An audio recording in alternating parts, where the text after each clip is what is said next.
Greetings, Afterlifers, and welcome back to another episode of the podcast. And today we'll be talking about Tormented Souls, a indie Resident Evil game from the developers over at Dual Effect and Abstract Digital, with their publisher being P Cube.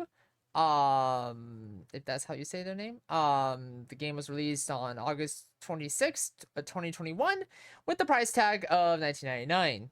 Without further ado, let's play the trailer and, yeah. Rated M for mature. I feel something lurking around in the dark.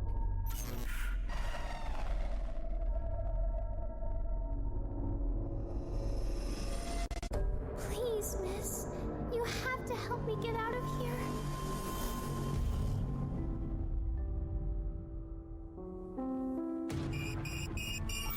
Something strange is happening.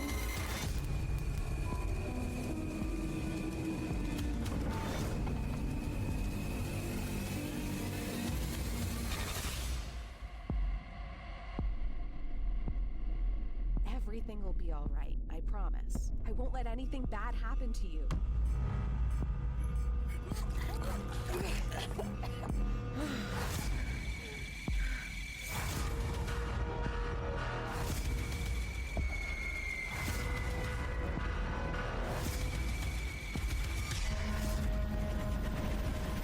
What the hell is going on here?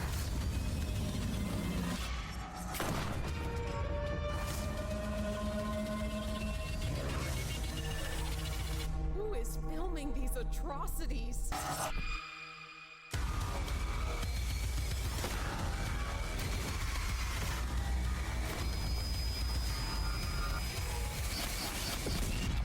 Am I going insane?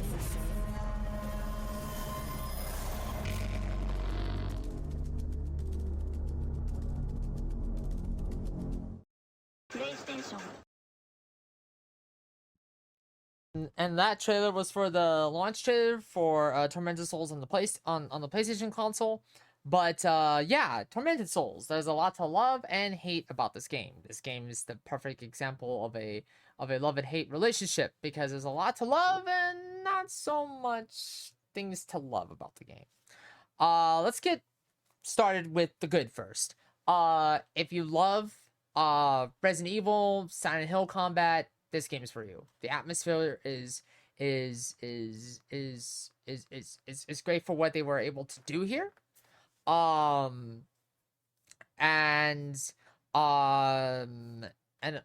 course, there's the whole atmosphere and mood and visuals, and it reeks of Resident Evil. It reeks of Silent Hill. So if you enjoy something like that, hey, I mean that's great.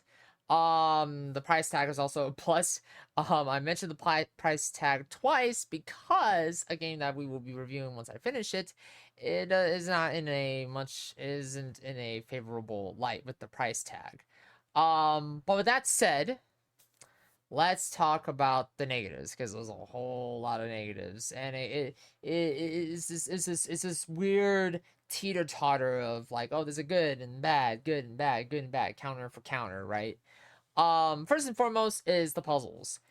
Not every... I cannot even think of one video that I had to look up, or one guide for a Tormented Souls puzzle that had people going, this is the stupidest puzzle I have ever seen in my entire life. And I played the other, and then I played the games that it's homaging to, you know, the Resident Evils and Silent Hills.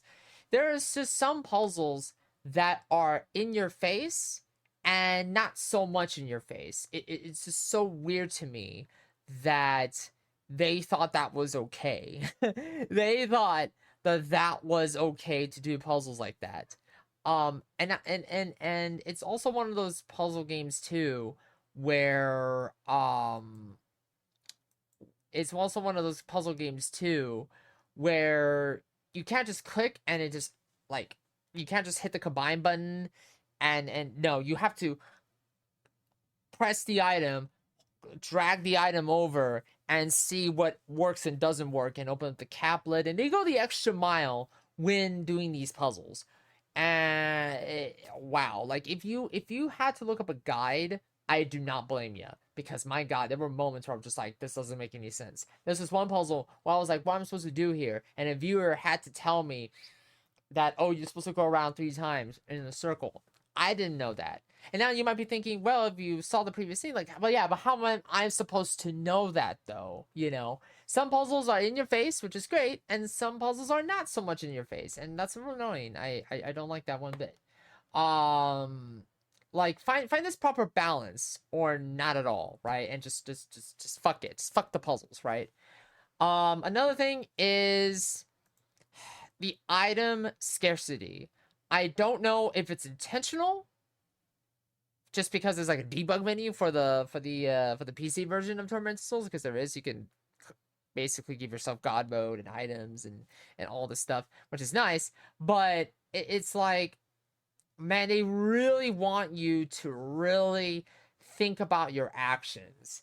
It goes back to Resident Evil and Silent Hill, where it's like, do you use the gun constantly, or do you use the crowbar? The crowbar doesn't, much like the weapons in Silent Hill and Resident Evil, they don't have like a breakage. So it's like 2-3 shots when they go down, and just whack them with your crowbar, you know. So maybe that was the intent they were going for. Another issue is enemy variety. The enemy variety is not so great here. I think it's not a whole lot. They introduce new enemies at late game, but by the time you get to late game, it's kind of pointless, and you're just like, I kind of just want to finish the game already.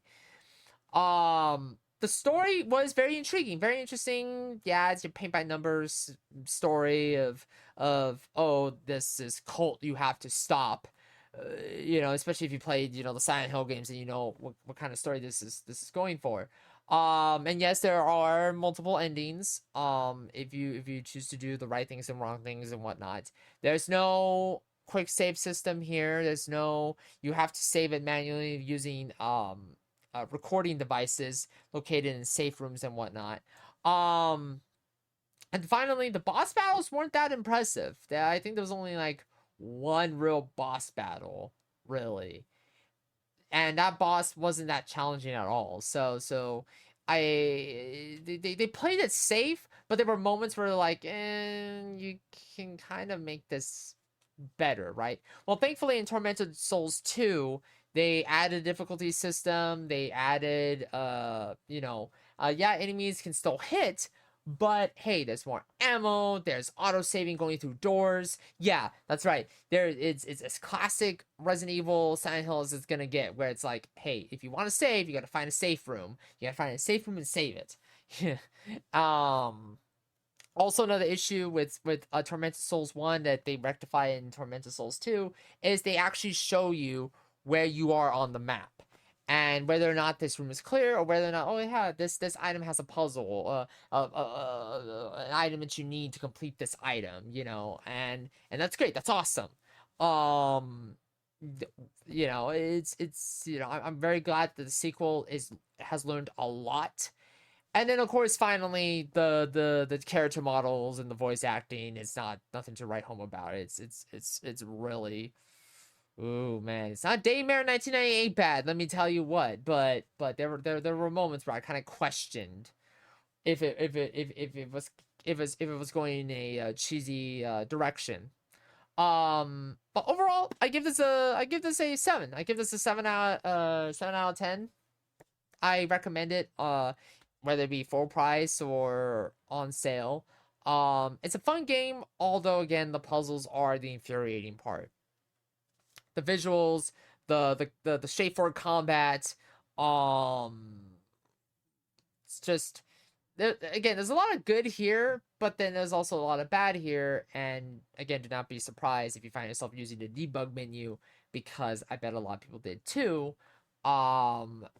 just to get around certain things and certain situations, because again, the game doesn't really in your face tell you what you need to do sometimes. So anyways, if you enjoyed this episode of the podcast, leave a like, comment, and subscribe to the YouTube channel. If you enjoyed this podcast episode on Spotify, then leave a like, share with your friends, family, coworkers, whatever. And I will catch you all on the next episode. Bye-bye.